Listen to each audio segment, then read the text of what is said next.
The father forced his daughter to marry him, but the daughter resisted firmly and was beaten by her father. The daughter often saw her mother being beaten, and the beater was her father. One day the father peeked at his daughter taking a bath, but was seen by the mother, who said a few words to the man. The man felt insulted and slapped his wife hard, but she felt that it was not enough to vent her anger, so she put an iron ring on her wife, which weighed 8 pounds.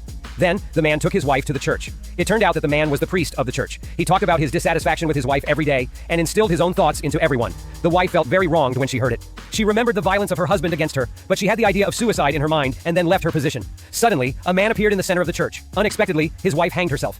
The man saw his wife hanging but looked calm, and said that he was called to heaven by God. At this time, the daughter hated her father to the bone, thinking that everything was caused by her father. At night, the father picked up a whip and whipped himself, and then said that God had forgiven his sins. The next day, the father beat his daughter and forced him to marry him. The daughter was very reluctant. In the morning, she ran away secretly while her father was not paying attention, away from this violent family. Unexpectedly, the daughter's departure aroused the father's anger, and he said he would catch her back and beat her severely. But the girl was rescued by a carriage, but the owner wanted to sell her to a brothel to make a fortune.